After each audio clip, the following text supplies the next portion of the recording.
DRDO এর এমন কোন গোপন অস্ত্র বা প্রযুক্তি ভারতের মাটিতে তৈরি হচ্ছে, যেটা সাধারণ ক্ষেপণাস্ত্র নয়, এটা এমন এক অস্ত্র, যেটা ৫,০০০ কিলোমিটার দূর থেকে আসা ব্যালিস্টিক মিসাইলকেও ধ্বংস করতে পারে। আর আমেরিকার এক রিপোর্টে ভারতের এই প্রজেক্ট নিয়ে এমন কিছু তথ্য সামনে এসেছে, যেটা দুনিয়া জুড়ে আলোড়ন ফেলেছে।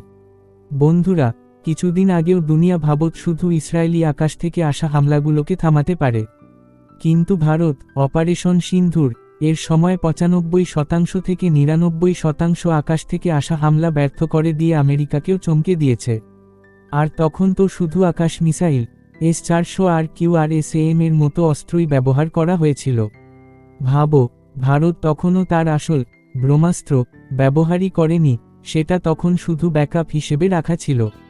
আর বন্ধু, এই ভিডিওতে আমরা ভারতের সেই মহাশক্তিশালী প্রতিরক্ষা সিস্টেমের পর্দা তুলতে চলেছি, যা ডিআরডিও এর এমন কোন গোপন অস্ত্র বা প্রযুক্তি ভারতের মাটিতে তৈরি হচ্ছে, যেটা সাধারণ ক্ষেপণাস্ত্র নয়, এটা এমন এক অস্ত্র, যেটা ৫,০০০ কিলোমিটার দূর থেকে আসা ব্যালিস্টিক মিসাইলকেও ধ্বংস করতে পারে।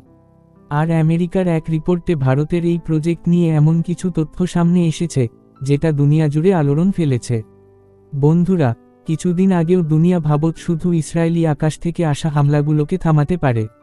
কিন্তু ভারত অপারেশন সিন্ধুর এর সময় ৯৫% থেকে ৯৯% আকাশ থেকে আসা হামলা ব্যর্থ করে দিয়ে আমেরিকাকেও চমকে দিয়েছে। আর তখন তো শুধু আকাশ মিসাইল S-400 আর QRSAM এর মতো অস্ত্রই ব্যবহার করা হয়েছিল।